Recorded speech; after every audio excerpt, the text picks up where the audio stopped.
તીર્થં કરોના મુખકમલથી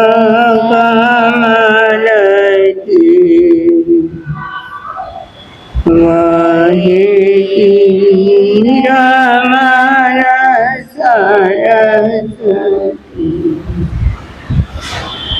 ગણધર તણી વિશાળ પ્રજ્ઞા સૂત્રરૂપે ગુંજતી દુઃખી અને પાપી તણા દુઃખ પાપને નિવારે જીનવાણી મૈયા તુજ કૃપાથી થાય મુજ નિરમલ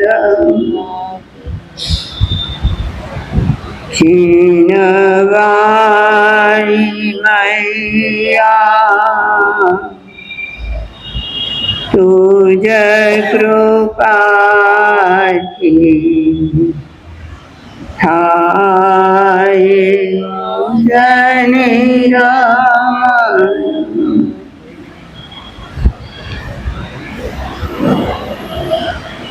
અનંત જ્ઞાની અનંત દર્શની ત્રિલોકીના તીર્થંકર પરમાત્મા શ્રમણ ભગવાન મહાવીર સ્વામીના શ્રી ચરણોમાં આપણી સૌની ભાવના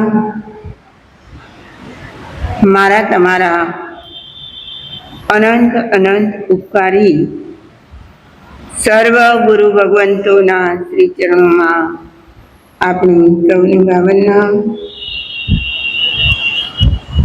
અનંત જ્ઞાની મહાપુરુષોએ જગતના સર્વ જીવોનું કલ્યાણ ઈચ્છ્યું અને એ માટે કલ્યાણનો માર્ગ પણ બતાવ્યો. આપણે એ કલ્યાણના માર્ગ પર આગળ વધી રહ્યા હોઈએ, એમના જે ભાવો હોય એમને સમજવાનો પ્રયાસ કરતા હોઈએ, એવા જીનાગમ આપણી સામે છે. આ જીનેશ્વરના આગમમાં આપણે નિર્ગ્રંથ પ્રવચનને જોઈ રહ્યા છીએ. નિર્ગ્રંથ પ્રવચનની એક એક ગાથાઓ આપણને બોધ આપીને જાય છે. આ દરેક ગાથાઓમાં વ્યક્તિ જો પોતાને મળેલા જે આગમો છે એને અનુરૂપ જીવન વિતાવે તો એનું કલ્યાણ થાય. પણ અગર એમાં જેની મનાઈ કરી હોય, આ ન કરવું એવું કંઈ હોય, એનું પણ આપણે પાલન કરવું જોઈએ. અને ના કરીએ તો એનું પરિણામ કરનાર વ્યક્તિને જ ભોગવવું પડે. આપણા શ્રી ઉત્તરાધ્યયન સૂત્રમાં ઘણી ગાથાઓ બોધક છે. એમાંના 14મા અધ્યયનની ગાથા આ નિર્ગ્રંથ પ્રવચનમાં આપી છે. ઝાઝા વચ્ચઈ રયણી નશા પડીની અતઈ અહમમ કુણમાણસ અફલા જંતી રાયો. ગાથા બહુ મજાની છે. એમના ભાવો પણ શ્રેષ્ઠતમ છે. જા જા વચઈ રયણી, રયણી કહેવાય છે રાત્રિને, એટલે કે જે રાત્રિ પસાર થાય છે.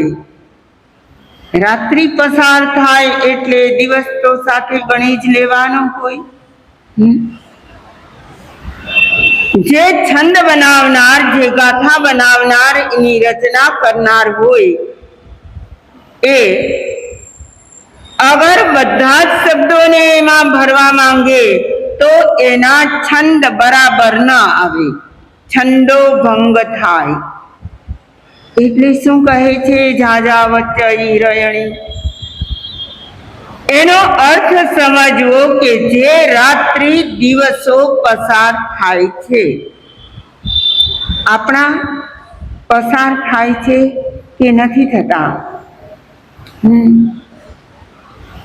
ઘણા બહેનો કહેતા હોય કે હજુ તો સવાર પડી, કાંઈ આપણે આપણું કર્યું નહીં, ત્યાં તો બપોરે જમવાનો સમય થઈ જાય, આરામ કરીએ અને સાંજ પડી જાય, રાત પડી જાય ને ફરી પાછી સવાર. આહા, આ 24 કલાકનું ચક્ર પસાર થતા કેટલી વાર લાગે છે? એમ તો 24 કલાક લાગે છે, પણ આપણા મનમાં એવું થયા કરે કે હજુ તો કાલે જ આ વાત બની છે. ક્યારે બની? હજુ તો મેં કાલે જ આવું કામ કર્યું છે, અને ત્યાં તો 24 કલાક પસાર થઈ ગઈ હોય. 14મા અધ્યાયની ગાથા છે, 24 નંબરની ગાથા છે, અને કહે છે કે જે જે રાત્રિ દિવસો પસાર થાય છે, ન સા પડી નિયતઈ, એ ફરી પાછી આવતી નથી. આવે આજે માસ ખમણનું ધર છે. કયું ધર? માસ ખમણનું ધર છે. કેટલાક આત્માઓ તપના માર્ગે જોડાવા માટે પણ તૈયાર થઈ ગયા હશે. આ મોહમયી મુંબઈ નગરીમાં સર્વ જૈન સમાજના સર્વ માસ ખમણ ગણે તો દર વર્ષે કેટલા માસ ખમણ થતા હશે? મંદિર માર્ગીઓ હોય, દિગંબરો હોય, જૈન સ્થાનકવાસી હોય, આ બધા જ ગણીએ તો કેટલા બધા માસ ખમણ થતા હોય. એમના માટે પણ આ ધરનો દિવસ આવે, અને મારા તમારા માટે પણ આવે છે ને, આવી ગયો. આ દિવસ આવ્યો છે. આ પણ આખો દિવસ હમણાં પસાર થઈ જશે, રાત પડી જશે અને 24 કલાકનો ગાળો સમાપ્ત થઈ જશે. જ્ઞાનીઓ કહે છે જા જા વચઈ રયણી. જા જા એટલે જે જે રાત્રિ દિવસો પસાર થાય છે, ન સા પડી નિયતઈ, તે રાત્રિ દિવસો ફરી પાછા આવતા નથી. તમારામાંથી કોઈ બુદ્ધિશાળી હોય તો કહે, માં સતીજી, ગયા વર્ષે પણ માસ ખમણનું ધર તો આવ્યું હતું, આજે પણ આવ્યું, અને આવતા વર્ષે પણ આવશે ને? તમે તો કહો છો એ દિવસો આવતા નથી. પણ આ તો ભગવાન કહે છે જે સાલનો મહત્વ શાનું છે? જે સાલનું આ માસ ખમણનું દર હોય, આવતા વર્ષે આવશે તો ખરું, પણ એ 26ની સાલનું હશે, 25નું નહીં હોય. હશે? કઈ સાલનું હશે?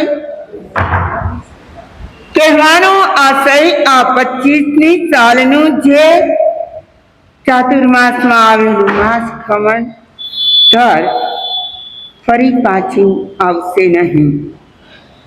બરાબર એવી જ રીતે એક એક દિવસો જે જાય છે તે પાછા ફરતા નથી. આવે છે પાછા? ઘણાને બચપન યાદ આવે. આહા, કેવા મજાના નિર્ફિકર થઈને શેરીમાં રમતા હોય.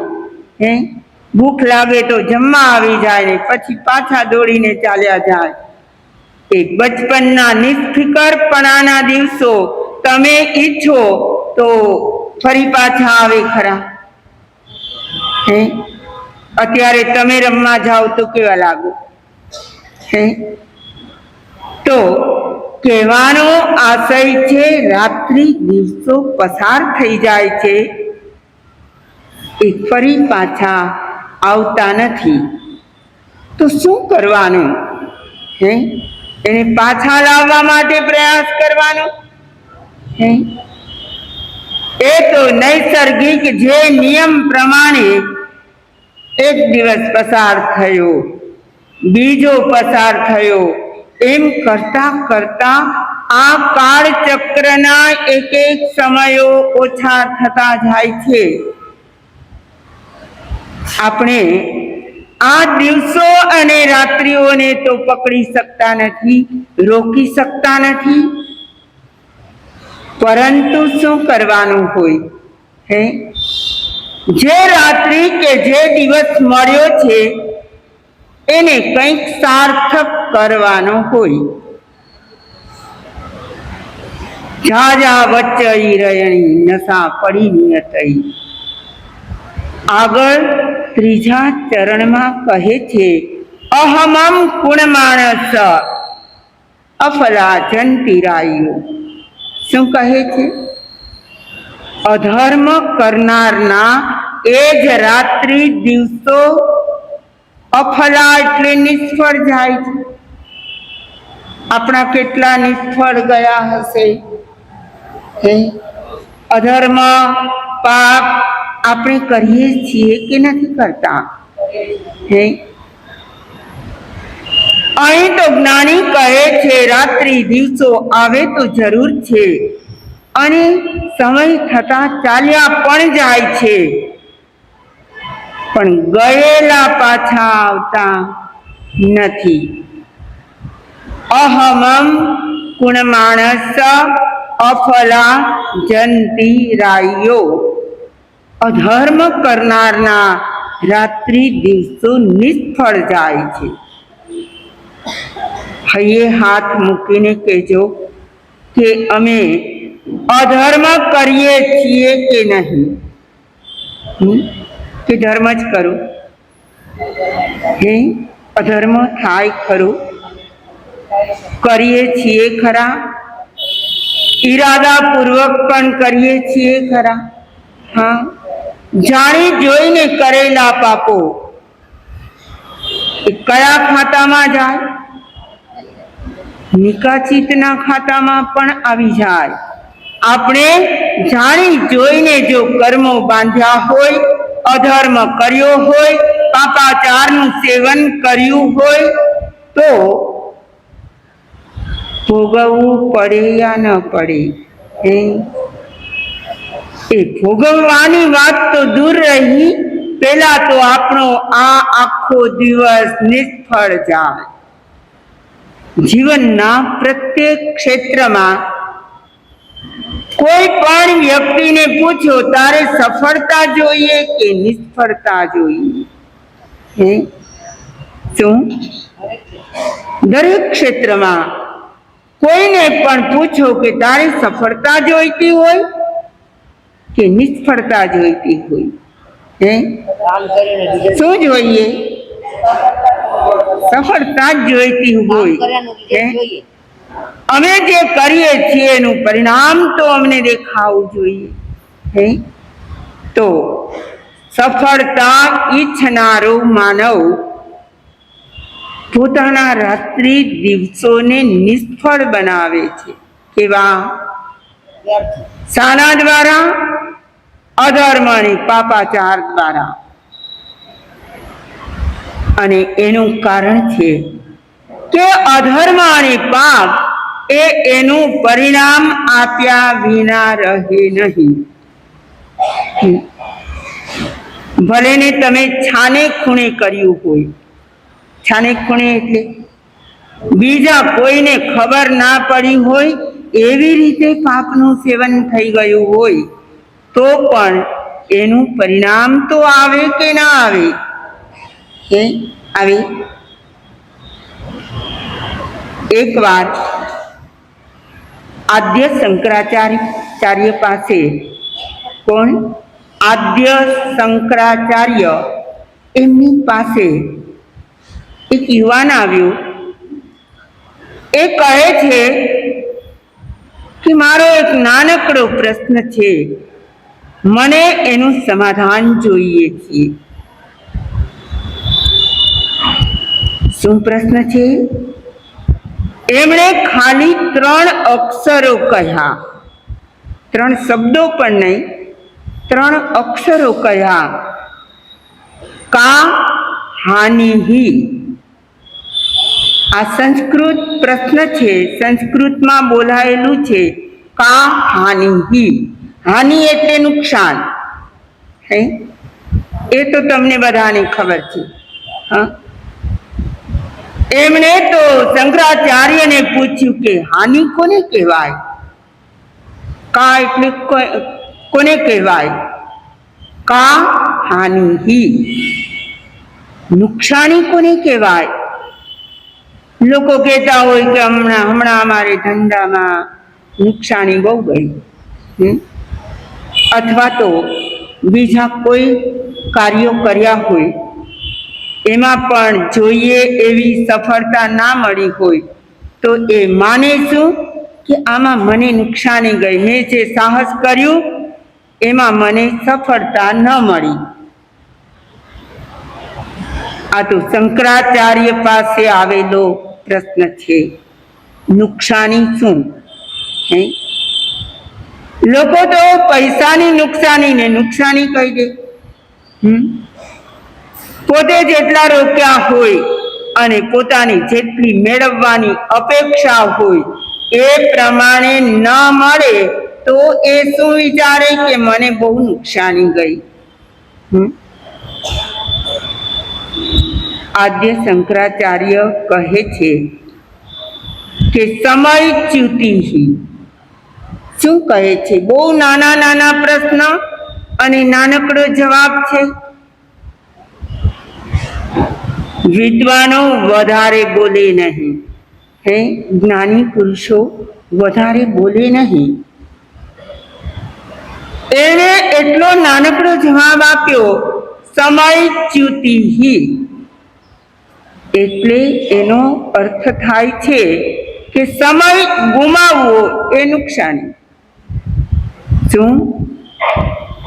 સમય ગુમાવી દેવો, ચ્યુત કરી દેવો, આવેલો સમય એનો આપણે સદુપયોગ ના કરવો તો એને કહેવાય નુકસાની.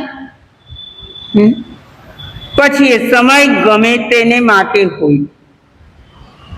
વેપારીને માટે પણ અમુક તક આવી હોય અને એ તક ચૂકી જાય તો પછી એમને રોદણા રોવા પડે. અરે એવું દુનિયાદારીના કાર્યોમાં તો દરેક જગ્યાએ થાય. કોઈ પણ કાર્ય માટે સમય તો પ્રોપર હોય જ છે, પણ આપણે શું કરીએ છીએ? એ સમય ચૂકી જઈએ છીએ. તક આપણા હાથમાંથી જતી રહે છે. શંકરાચાર્યે તો કહ્યું કે સમય ગુમાવી દેવો એ મોટામાં મોટી નુકસાની છે. અને એ યુવાન તો સમજી ગયો અને ત્યાર પછીના એમના જીવનમાં એમણે સમયનો સદુપયોગ પણ કર્યો. પણ મારે તો એ કહેવું છે, ગઈકાલે પણ કહ્યું હતું, સમય પ્લસ સમજ પ્લસ સ્થિતિ. આજે એક બીજી ફોર્મ્યુલા છે, સ્થાન પ્લસ સમય પ્લસ સાધન, આપણને 3 વસ્તુ મળી છે. કઈ કઈ? પેલા તો સ્થાન, બીજા નંબરે સમય અને ત્રીજા નંબરે સાધન. વિચારીએ કે સ્થાન કયું મળ્યું? કયું સ્થાન મળ્યું? આર્યભૂમિ. એમાં ભરત ક્ષેત્રમાં આપણો ભારત દેશ.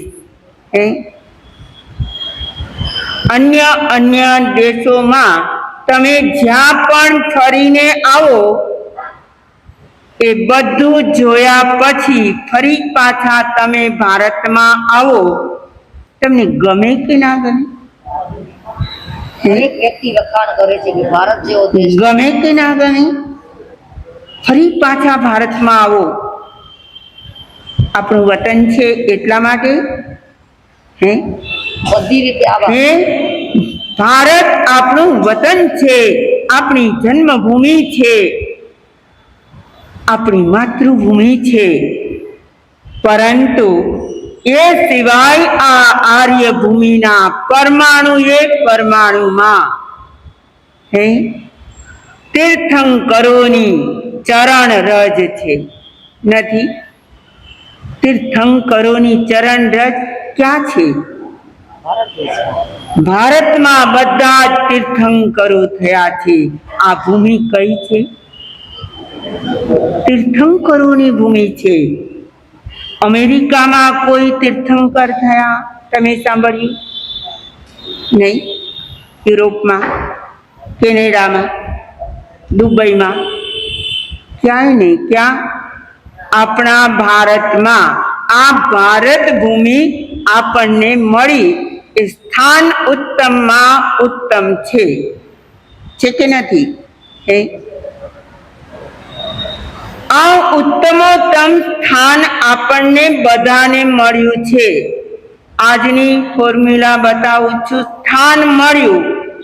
કયું સ્થાન મળ્યું? આર્યભૂમિ, ભારત દેશ. તીર્થંકરોની ભૂમિ. અને એમાં પછી તમે મસ્ત મજાના ઘાટકોપરમાં આવ્યા. આખા મુંબઈમાં ઘાટકોપર એટલે સારું કહેવાય. લોકો કહેતા હોય ઘાટકોપર એટલે સારું. તો આવી સરસ ભૂમિમાં આપણે આવી તો ગયા. બીજા નંબરે સમય આપણને કયો મળ્યો? સમય કયો મળ્યો?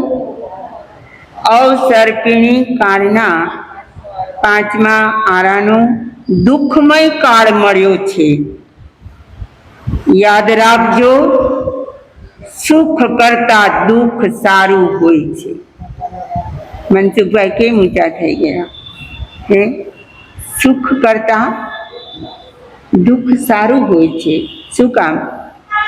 સુખમાં સાંભળે સોની અને દુઃખમાં સાંભળે રામ. દુઃખમાં આપણે કોને યાદ કરીએ? દુઃખમય આરામાં આવ્યા એ પણ આપણા માટે તો ઘણું સારું છે. દુઃખ સારું લાગે છે કે નથી લાગતું એ તો પછીની વાત છે.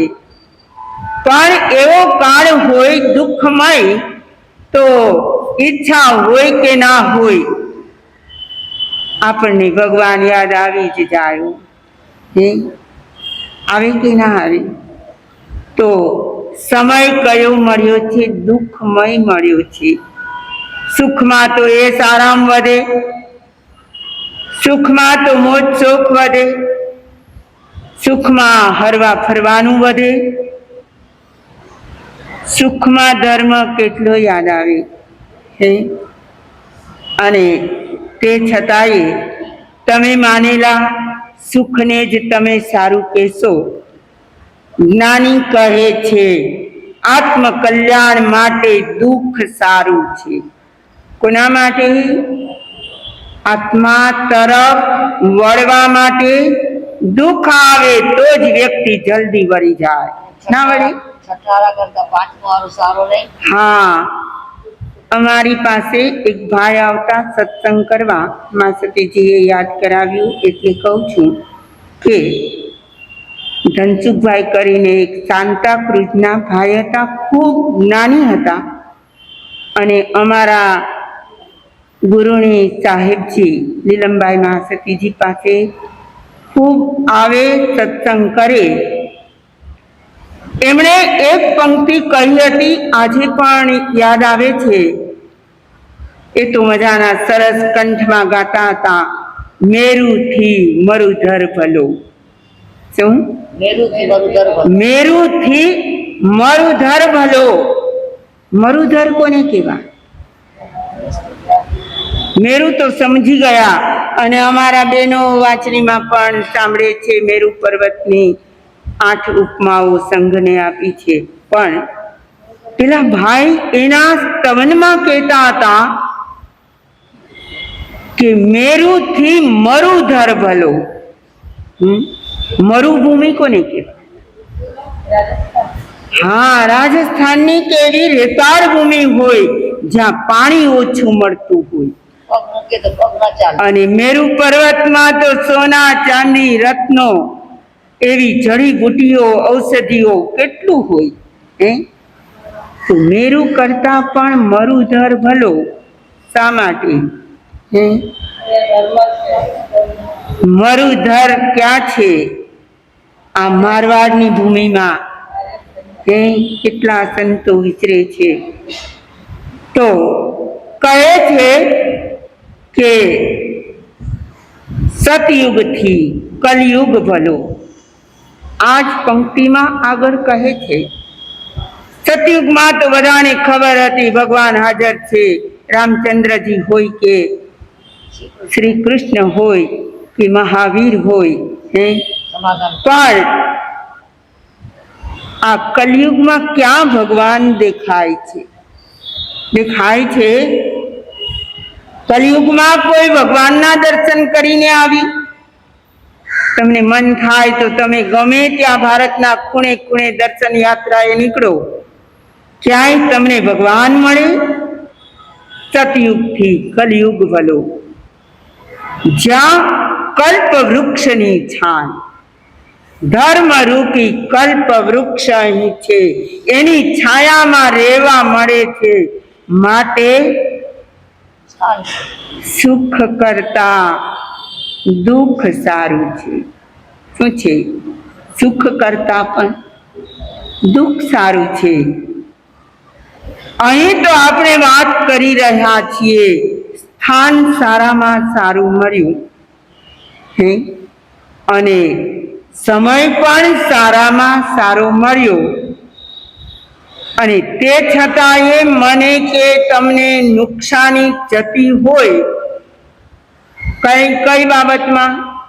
આપણા મનુષ્ય ભવની બાબતમાં જોઈએ તો નુકસાનીમાં છીએ કે ફાયદામાં છીએ? જો આપણે ધર્મ નહીં આચરીએ તો આપણે તો નુકસાનીમાં જ જવાના છીએ. અહીં મજાના મનુષ્ય અવતારમાં છીએ અને અહીંથી ક્યાં ફેંકાઈ જશું કાંઈ ખબર નથી. પછી કોઈ ઘરની વ્યક્તિ ગોતવા નીકળે તો મળે નહીં? ના મળે. ક્યાં ફેંકાઈ જશું? તો આપણે મનુષ્ય બહુ પામ્યા અને સાથોસાથ આ દુષમ આરામાં આવ્યા, એ પણ આપણા હિત માટે છે. હજી ત્રીજું, આપણને સાધન સારા મળ્યા. એટલે શું? તમારા ઘરે કાર મોંઘામાં મોંઘી છે એટલે એ સાધન સારામાં સારી કાર, મોંઘામાં મોંઘી કાર મળી ગઈ. રહેવા માટે બંગલો સારો મળી ગયો. પહેરવા માટે આભૂષણો બહેનોને સારા મળી ગયા. આ બધા સાધન છે. સૌ સાધન બંધન થયા. કોણ કહે છે? શ્રીમદ રાજચંદ્રજી કહે છે, સૌ સાધન બંધન થયા. આપણને મળેલા એ બધા સાધનો તો કેવા છે? બંધન રૂપ છે. કર્મ બંધન કરાવે તેવા છે. આપણને જકડી રાખે તેવા છે. મુક્તિના માર્ગે આગળ વધવા દે તેવા નથી. તો આપણને 3 વસ્તુ મળી છે. કઈ કઈ? કોને કોને યાદ રહ્યું? સ્થાન, સમય અને સાધન. પણ સાધન આપણને કયા સારા મળ્યા? પંચેન્દ્રિયની પરિપૂર્ણતા મળી. ભગવાનની વાણી સાંભળવી હોય તો મજાના કાન મળ્યા. આગમોનું વાંચન કરવું હોય તો આંખો મળી છે. સંતના દર્શન કરવા હોય તો પણ એ આંખ મળી છે. કહેવાનો આશય છે આપણને સાધનો પણ ઉત્તમોત્તમ મળી ગયા. હવે શું? મળી ગયા પણ ફર્યા કે નહીં? સાધનો મળ્યા પણ આપણને ફર્યા નથી. શું કારણ? આપણે એનો સદુપયોગ ના કરીએ. ગાથામાં બતાવે છે અહમમ કુણમાણસ અફલાજંતી રાયો. ત્યાં પણ રાત્રિ એટલે સમયની જ વાત છે. ગઈકાલની ફોર્મ્યુલામાં પણ સમય આવતો હતો. સમય, સમજ અને સ્થિતિ. આજે સ્થાન, સમય અને સાધન. સમય તો બંનેમાં કોમન છે. અને ઉપરાંત આ ગાથામાં પણ સમયની જ વાત છે કે જે રાત્રિ જાય, જે દિવસો જાય એ ફરી પાછા આવતા નથી. આવે ખરા? નહીં. પણ ગાથાના હાર્દને પહોંચીએ કે અહમમ કુણમાણસ, અધર્મ કરનારના રાત્રિ દિવસો નિષ્ફળ જાય છે. વિચારવાનું તો આપણે જ છે. આપણે ધર્મ કરીએ છીએ કે અધર્મ કરીએ છીએ? શું કરીએ?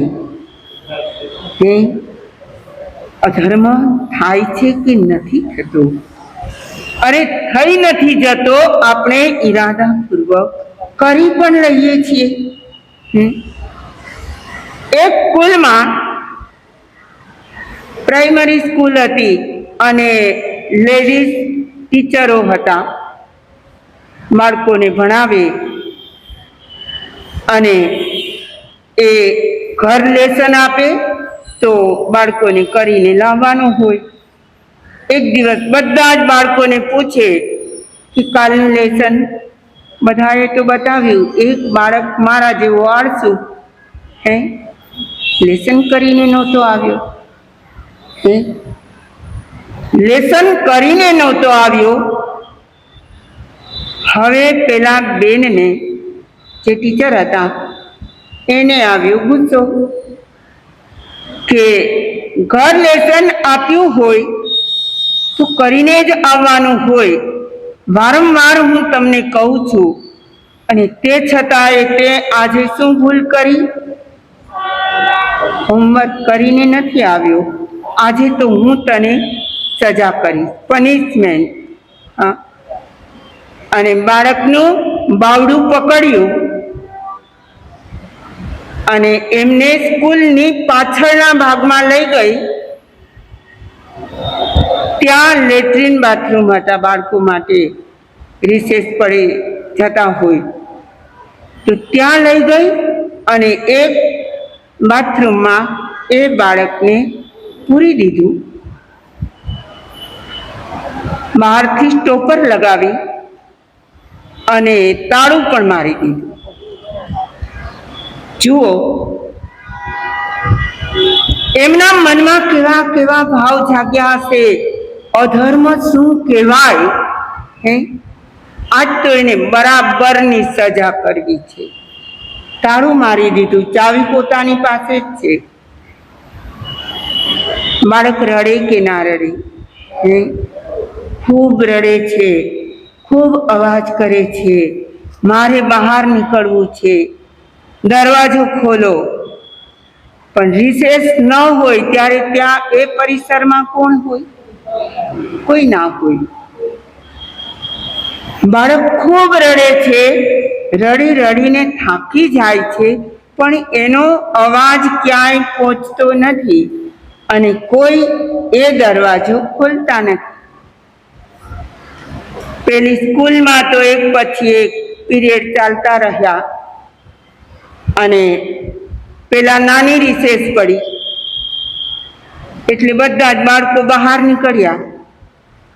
કોઈને પાણી પીવું હોય તો કોઈને પોતાના શરીરના કારણે થવું હોય તો એ ત્યાં ગયા પણ ખરા. પેલા બાળકને એમ કે હમણાં રિસેસ પડી છે ને બધા બાળકો આવ્યા છે ને હું અવાજ જોર જોરથી કરું તો કોઈક આ દરવાજો ખોલે. પણ બાળકો બધા પોતાની ધૂનમાં હોય એ તો તરત જ ત્યાંથી રવાના થઈ જવા માંડ્યા અને ફરી પાછું બેલ પડ્યો એનો અવાજ તો પેલા બાળકને સંભળાણો કે હવે તો રિસેસ પણ પૂરી થઈ ગઈ. બધા જ જતા રહ્યા. પછી સાંજ પડી અને સાંજના પેલો ઘંટ વાગ્યો. ઘંટ વાગે એટલે બાળકોને કેવો આનંદ થાય. શેનો? આહા, ઘરે જવાનો. દફતર સમેટી લે અને એ તો રવાના થઈ જાય. બધા બાળકો દોડતા દોડતા હસતા ખીલતા જાય છે. અવાજ પેલા બાળકને સંભળાય પણ એ બિચારો પુરાયેલો છે. એને કોઈ બહાર કાઢતું નથી. અને પેલા બેનને મનમાં એ વિકલ્પ પણ નથી કે મેં એક બાળકને બાથરૂમમાં પૂર્યો છે. જુઓ તો ખરા, અધર્મની પણ પરાકાષ્ઠા હોય છે. ના હોય? આ પરાકાષ્ઠાએ પહોંચી ગઈ બાઈ અને પોતાની પાસે જ ચાવી રાખી, પગીને પણ ન આપી કે પાછળથી પગી કદાચ ખોલી દે અને બાળક બહાર નીકળે. અને એ બધી ટીચરો પણ વાતો કરતા કરતા સ્કૂલની બહાર નીકળી ગઈ. હવે શું થાય? ત્યાંનો પગી હતો એને પણ એ અવાજ નહીં આવ્યો અને એ પણ સ્કૂલનું ધ્યાન રાખે છે. કંઈ બાથરૂમના ધ્યાન રાખવા જાય તો એ તો ખુલ્લા જ પડ્યા હોય. એને ખ્યાલ પણ ના હોય કે ત્યાં તાળું મારેલું છે. અને એમ કરતા કરતા બાળક ભૂખ્યો અને તરસ્યો, રડતો રડતો. માણસ બહુ રડે તો શું થાય? શું થાય? એના શરીરમાં તો કાંઈક કસ ના રહ્યો હોય, સાવ નિમાલો થઈ ગયો હોય અને ત્યાં એકદમ ઢળી પડ્યો અને સવાર પડતા તો બાળકનું પ્રાણ પંખેરું પણ ઉડી ગયું. કેટલી કરુણ ઘટના છે. આવું પાપ કરવાનો વિચાર માનવને કેમ આવતો હશે? કેવું પાપ? ગોઝારું પાપ કહેવાય આને. જે ઉદયમાં આવે ત્યારે એને ભોગવવાનું કેવું કઠિન પડે. આપણા શાસ્ત્રોમાં એક દુઃખ વિપાક સૂત્ર છે ને? એમાં પેલો જ અધિકાર આવે છે મૃગાલોઢિયા. આવે? કોણે કોણે વાંચ્યું છે? મૃગાલોઢિયાનો અધિકાર. પણ એનું પૂર્વ જીવન જુઓ અને આ જીવન જુઓ તો ખ્યાલ આવે કે એણે શું કર્યું કે આવું બનવું પડ્યું. વાત કરવાનો તો સમય નથી. બહુ લાંબો અધિકાર છે. કોનો? મૃગાલોઢિયાનો. અને એનું પૂર્વ જીવન એટલે પૂર્વ ભાવ એમાં એણે કેટલા પાપ કર્યા, કેટલા અત્યાચાર કર્યા, કેટલા અનાચાર કર્યા, અને એના પરિણામે એ વ્યક્તિ કેવી બની. ક્યારેક શાસ્ત્ર ખોલો, એનો અધિકાર વાંચો તો ખબર પડે કે ગોજારા પાપનું પરિણામ પણ ગોજારું હોય છે. કેવું હોય? આવી કરુણ ઘટનાઓ બને ત્યારે એ બેનનો, એ ટીચરનો દિવસ સફળ ગયો કે નિષ્ફળ ગયો? એના હાથે કેવું પાપ થઈ ગયું? અને સહજ સહજમાં કઈ નાની એવી ભૂલમાં, કઈ ભૂલ હતી? એને ઘર લેસન ન કર્યું તો જવા દો, એના ભાગ્ય, એ ભણે તો એને ફાયદો, એવું રાખ્યું હોય તો. પણ એની ભૂલને પોતે સહન ના કરી શકી અને અધર્મ કેવો આચરી બેઠી, એનું પરિણામ એને શું ભોગવવું પડશે? મારે તો એ કહેવું છે, જા જા વચ્ચઈ રયણી નશા પડી નિયતઈ. ઉત્તરાધ્યન સૂત્રનું 14મું અધ્યાન, ઇક્ષુકાર રાજાનો અધિકાર, એમાં આ ગાથા આવે છે. જે જે રાત્રિ દિવસો પસાર થાય છે, આપણે તો સ્થિર છીએ, સમય પસાર થઈ જાય છે. શું થાય છે? સમય પસાર થઈ જાય છે. જે રાત્રિ દિવસો જાય છે, ફરી પાછા આવતા નથી. અહમમ કુણ માણસ, અધર્મ કરનારના રાત્રિ દિવસો નિષ્ફળ જાય છે. જેમ પેલા બેને એક દુઃખદ કાર્ય કર્યું, કરુણાંતિક કાર્ય કર્યું, જેની અંત સારો ન હોય, એ કાર્યને કરુણાંતિક કહેવાય. એવું ગોજારું કાર્ય કર્યું, તેને પરિણામ કેવું ભોગવવું પડશે? કહેવાનો આશય છે, અધર્મ કરતા આપણે પણ 10 વાર વિચારીએ. કેટલી વાર? અરે કાંઈ નહીં તો આપણા ચિંતકો કહે છે, અધર્મ કે પાપ કરવાનો વિચાર આવે ને, 2-3 સેકન્ડ માટે પણ ખમી જવું. શું કરવાનું? શું કરવાનું? એટલું તો થાય કે ના થાય? ખમી જવાથી શું થાય? આપણા મનના અધ્યવસાયો બદલી જાય. સમયે સમયે બદલાય છે. પાપ કરવાનો પણ વિચાર આવ્યો અને તુરંત અમલમાં નહીં મૂકવું. શું ન કરવું? તરત અમલમાં એ વિચારને ન મૂકવો, તો પણ આપણે પાપથી થોડાક પાછા હટી શકીએ. અને જો પાપથી હટીએ, અધર્મથી હટીએ, તો આપણામાં ધર્મ પ્રગટે. હવે આગળની ગાથામાં શાસ્ત્રકાર આપણને કયા ભાવો પ્રગટ કરશે, એમાંથી મને અને તમને શું જાણવા મળશે?